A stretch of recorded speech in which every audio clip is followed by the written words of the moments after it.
do something about that. All right.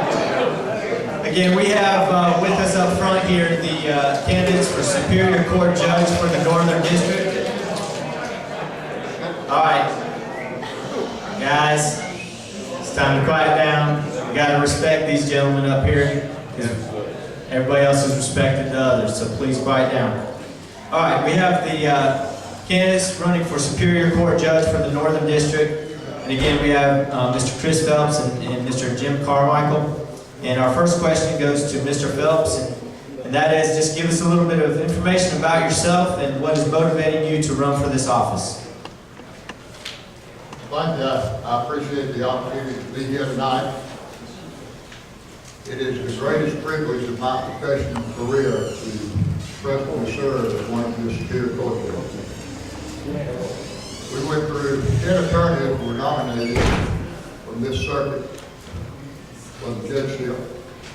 We went through a thorough vetting process with the Judicial Nominating Commission, and I was selected by Governor Hill. I was very humbled by that. I was sworn in on March the 4th of last year, and on March the 5th, my first day on the bench was right here in Franklin County. I was raised to be good-hearted, to care. And I was encouraged at a very young age by my parents to try to conduct myself according to two simple words: do right. And that's what I try to do. I practice law in the courts of this state and several other courts, or several other states, both civil and criminal law, for 38 years prior to becoming a judge. There are two areas of the law, civil and criminal. Most people, when they think of court, they think criminal. But let me tell you, the civil end of the court is huge. And my goodness, how important it is. Divorce, child custody, child support, personal injury cases, landmine disputes, estate disputes, domestic violence cases, and the impact upon families, and particularly children, is enormous. I saw it for 38 years in private practice, and I see it every time I'm on the bench, and sometimes when I'm not on the bench, as one of your Superior Court judges. I bring that experience in the civil law to the bench. Somebody said last week in Madison County, the good thing and the bad thing about Mr. Phelps is he knows all the tricks. Well, I guess I do, and I bring that. Of course, I do criminal defense work, and my role, my oath, is I'm to be impartial, I'm to be independent, I'm to follow the law. I have the experience to do that. I thank you for letting me do this. Thank you, sir. Good evening. My name is Jim Carmichael. I don't know if I'm any louder with that. Kind of throwing me on the left side of the room here. I am Jim Carmichael. I am married. I have 3 adult children, 3 grandchildren. I am a veteran. I worked in the Navy for a number of years before getting out of the Navy and working in support of the Navy with the Space and Naval Warfare Center. I did that, enjoyed that, flew around the country, spent a lot of time in Proudest, San Diego, Norfolk doing installs, and was very pleased doing that until late '95. When O.J. Simpson was acquitted of murder, it changed his life, and it changed my life. I decided to change up my career at that point, decided to go back and earn my undergraduate degree, finish it up, put myself through law school, and I did. While I was in law school, I worked for Mr. Jim Hudson. Some of you may remember. And I worked for him for a number of years. At one point, he brought me up to the Northern Circuit, introduced me to Mr. Bob Ladner. Old Bob, he said, listen, you need to hire this boy. And he did. And I worked for Bob for a little more than 10 years as a prosecutor in this circuit. I worked as a prosecutor down trial division supervisor for Danny Porter for a little over 3 years. The question I think in this case, and in this particular race, is why am I here? Why am I in this race? How is it and why is it that in a circuit where you essentially never had a Superior Court judge challenged, ever, how is it that this incumbent has drawn a challenge in this race? How is it that he's engendered such a I won't call it a revolt, but certainly a lot of anger among the men and women in blue And I'll tell you now, his predecessor, Judge Don Bailey, I practiced in front of him for over a decade. I was right at his knee. I know what conservative judicial manner is on the bench. I've seen it. I know how to conduct yourself. I know when to be firm because I've seen it firsthand. We don't have that right now. We don't have it. Law enforcement knows it. Law enforcement has pushed and pushed to get me to consider getting into the race. That's why I'm here. I'm a pretty straightforward guy. I don't think everybody needs to go to jail, but I think there are certain things that you do, you need to consider going to jail. The judge, I consider going to jail. You mess with somebody's kid, and you're lucky enough to get past mom and daddy and get into a courtroom, you probably won't go. You break into several people's homes, and you steal an urn containing somebody's remains, a fiance's remains, and you toss them out on the way to sell it for crack, you probably got to go to jail.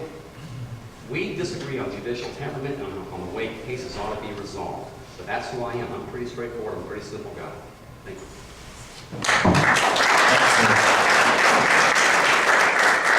Mr. Carmichael, this question is for you as well. To what extent have you practiced in the areas of criminal law, family law, and complex civil legislation? My experience is almost exclusively in criminal law. And I know my opponent has talked a great deal about the fact that he knows a lot about civil law. He does. He's been doing this for an awful long time. He practiced for, I think he said, 38 years. I guess what I would like folks to think about and keep in mind is that, I'm not a career lawyer. I came to law very late in life because of what happened in our society. But the law in general, civil law in particular, is not legal rocket science. It's just not. I mean, when you go to law school, you only go for 3, you don't go for 7 or more like doctors do. You learn the things that you have to learn in order to walk into a courtroom and do your job. And if you've ever been in a courtroom, you see somebody usually sitting right beside the judge. That's a law clerk. They're the folks that go and research the law and let the judge know exactly what the law is. Here's what I can promise you, okay? At the conclusion of this race, we'll have about 7 months where I'll bone back up on civil law. I will not make any rules on the law in any area that is not based on the law, okay? It'll be based on the law. And I can tell you this, I'll know it and I'll rule on it. My opponent over in Madison County on a burglary case that was as straightforward as it got did not follow the law and decided that a burglary that was actually caught on camera was in fact not burglary at all, it was trespassing. You're not going to see that kind of thing with me. You should not and don't need to concern yourself about whether I have enough civil experience, okay? I will have plenty of experience when I sit on the bench. I didn't come to be a prosecutor. I didn't come to be a judge because I wanted to be the best property line dispute settler that you've ever seen. I can sign a TPO with the best of them. What I'm here for is to try to protect the community. Like I said, I'm just what you see. I'm straightforward. That's who I am. Thank you, sir.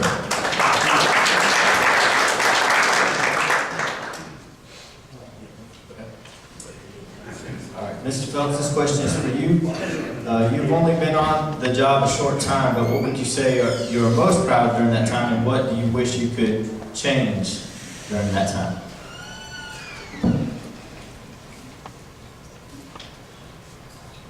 I practiced in front of a lot of judges in my time, all over this state, 14 other states. And what I wanted to bring to the bench was what I had found that I liked the best about what I considered the best judges I went for. And what I didn't want to do was bring to the bench the ones I never wanted to see again. Everybody that comes to court is entitled to be treated with courtesy. Everyone that comes to court is entitled to be treated with respect. In my trial practice, you don't win every case. You can't make decisions where everybody's happy. But what I always wanted as a lawyer, and what I want people to feel when they leave a courtroom I'm presiding in, is that when they leave court, they are completely satisfied that they got their fair day in court and they were treated fair. They may not have won, but I want them to say that they were treated fair. You listen to both sides. Mr. Carmichael wasn't at whatever case he was talking about in Madison County. The prosecutor presents his side, the defense presents their side, and the judge decides. And let me tell you, just because the prosecuting attorney may disagree with the result, doesn't mean that it was wrong. That's what a judge does. And that's what I promise you I will do. The question, complex civil litigation, you better believe. Civil litigation, you better believe. Criminal litigation, you better believe. Murder, rape, child molestation, drug trafficking, there's not a case out there that I haven't had to deal with or didn't deal with as an attorney.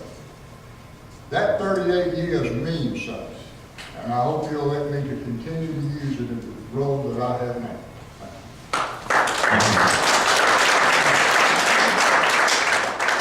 Mr. Carmichael, this question is for you. Much debate in this country is over the political nature of the country's judges. What would you say is the number one thing that guides your decision making, and what can we as citizens of Franklin County expect from you as a judge? The number one thing that guides my decisions is what I perceive to be right or wrong. You know, I was raised on the Waltons. My values are kind of old-fashioned. I listen to a lot of politicians talk about the ride American values from back when we had black and white TV. Okay? And I'll tell you something. Certainly there are things that have improved in America from back when we had black and white TV and we had those kind of values. But I don't know many folks that wouldn't trade the America we had then for the one we have now, the kind of things that we're dealing with now. With regard to politics, I mean, certainly you want to make sure that you avoid judicial activism. You don't want, and I'm not running to be a prosecutor on the bench. Like I said, I don't believe that everybody ought to go to jail. I don't believe in second chances, okay? I don't believe that when you have somebody who's been arrested over 80 times, they should be looking at it in minimal sentence, okay? I don't believe that. Just kind of harking back to what we were just talking about a minute ago with regard to Mr. Carmichael doesn't know anything about the case. I talked to every party in that case. I was sitting down with the victim this morning and talking to him about the fact that he testified in that case, that he stayed in that place, he lived in that place 3 days a week. He said, guy kept breaking in, that's why he set up a camera. He testified the fact that he was there. And even had he not, this place was designed as a dwelling. It was a single wide trailer. There was a picture of it in the trial, okay? You have at least 2 ways that you can look at that and say, you know what? It is what it is. That is a burglary. It's not trespassing, okay? You're right. Not everybody's going to be happy. I'd be happy just to make sure that we follow the law. Sometimes the law is going to dictate that I don't get the result that personally I would like, but that's okay, because that's what we have to apply. Thank you.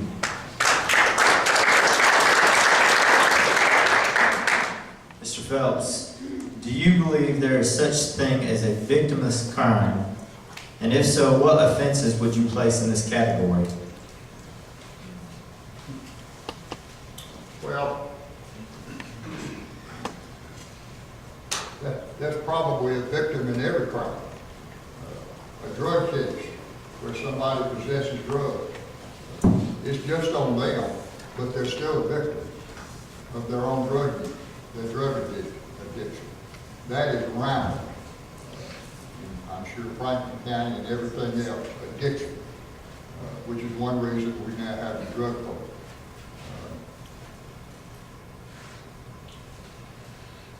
I don't really know what a victimless crime would be in the criminal context, because in any crime, somebody is going to be hurt. It may be the defendant, but certainly one of the things that you always want to consider and think about, and it means a lot to me when I'm considering something, is whether or not there is in fact a victim of the crime. And that may be a victim of a burglary, it may be a victim of a theft, it may be a victim of domestic violence. Certainly, that makes a difference. What you need to understand is a criminal case, it's not necessarily just what's on the record. It's the evidence.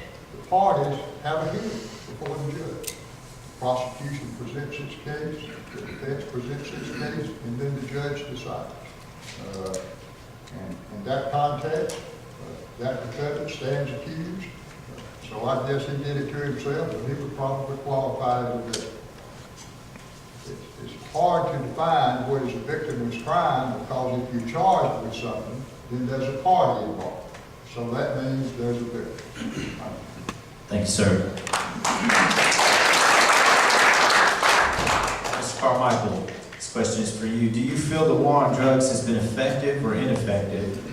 And if elected as judge, what will your role be in this war?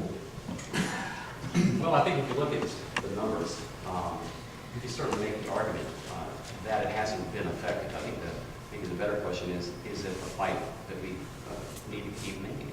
I think that it is. I do think that there are places for drug courts. I think that unfortunately with the resources that any of the various counties have, it's very limited the number of people that can be helped to make sure that they don't offend again. I think those kinds of things are worthwhile. But that doesn't mean because we can't keep all the water pouring through the dam that we should just pull our hands out and go home. Drug court presents its own unique set of problems. I know some of the judges that are in opposition to it point to the fact that the drug court is primarily designed for addicts. They expect people to continue to use while they're there. And the quandary that the court is in, when you have somebody that continues to use, you got a positive drug screen, and there's a small reprimand. You got a guy over here went to prison on a dope charge, and he gets popped, got a positive screen with probation, and then he's going back to prison. Okay? So you have some unequal treatment issues there. I don't think the fight is worth giving up. I certainly don't believe that. Here's what I do believe. All that any of us can do is the very best we can do. I have been told, and I've heard it from the bench over the course of years, that there's no sense sentencing so-and-so to this or that because DOC is never going to keep it. I can't control that. Okay? All I can control is what I can control. Based on what you did, this is what I think what you did merits. This is what I think that what you did to that victim merits. What DOC does, I can't control. I think everybody is responsible to do the very best that they can do. And that's it. Thank you, sir. All right, gentlemen, you will each have 2 minutes to address the audience and explain again why you feel like they should vote for you, and we'll begin with you, Mr. Phelps.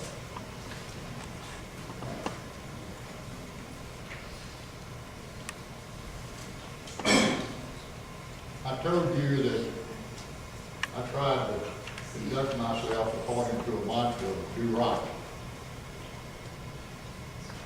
I may be idealistic, I may be naive, but I believe in all my heart that that still has a place in this atmosphere. This atmosphere that we live in today.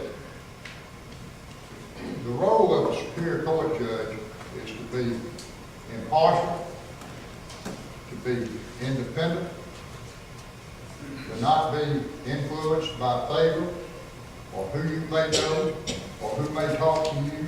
That's all winners.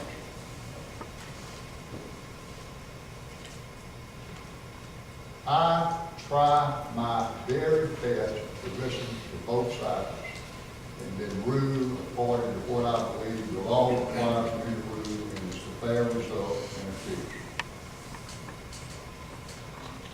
I've been accused here this week of being lenient in sentencing. Again, just because the prosecuting attorney doesn't get what he wants doesn't mean that's a lenient sentence. I've been accused this week for the first time in my life, and I probably ought not tell you this, but I'm 64 years old. This week I have been accused in the newspaper for the first time in my life of being liberal.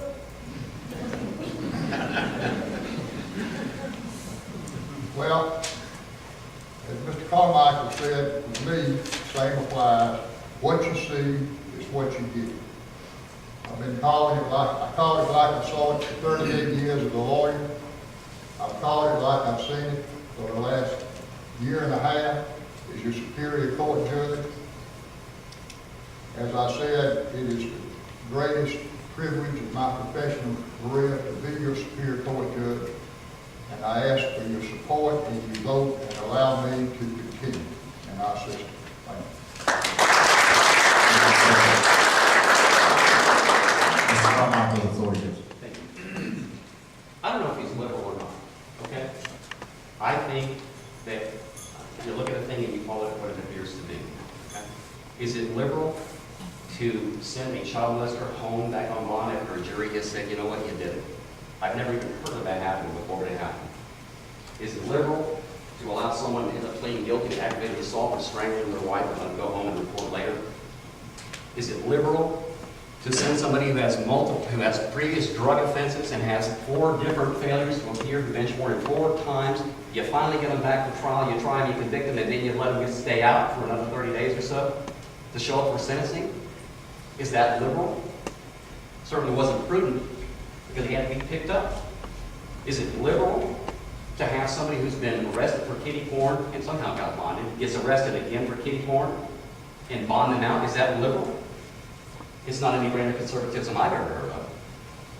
Here's what I want you to think about, and I want you to consider the lines as they're drawn in this case. If you look at who is supporting my opponent in this case, you're going to find pretty much one group of folks, and they are career criminal defense lawyers, those tasked with trying to obtain the best results they can for people who commit crimes against you and me.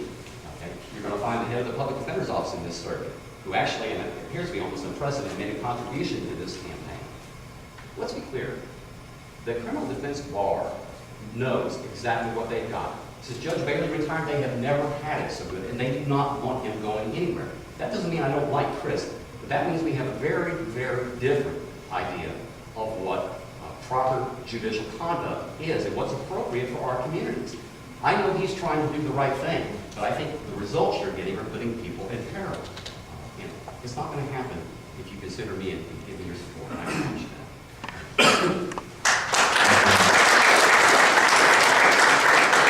Gentlemen, again, I wanted to thank you for being here tonight. Thank you for coming all the way from Elberton and doing that. And again, please give these guys a warm applause for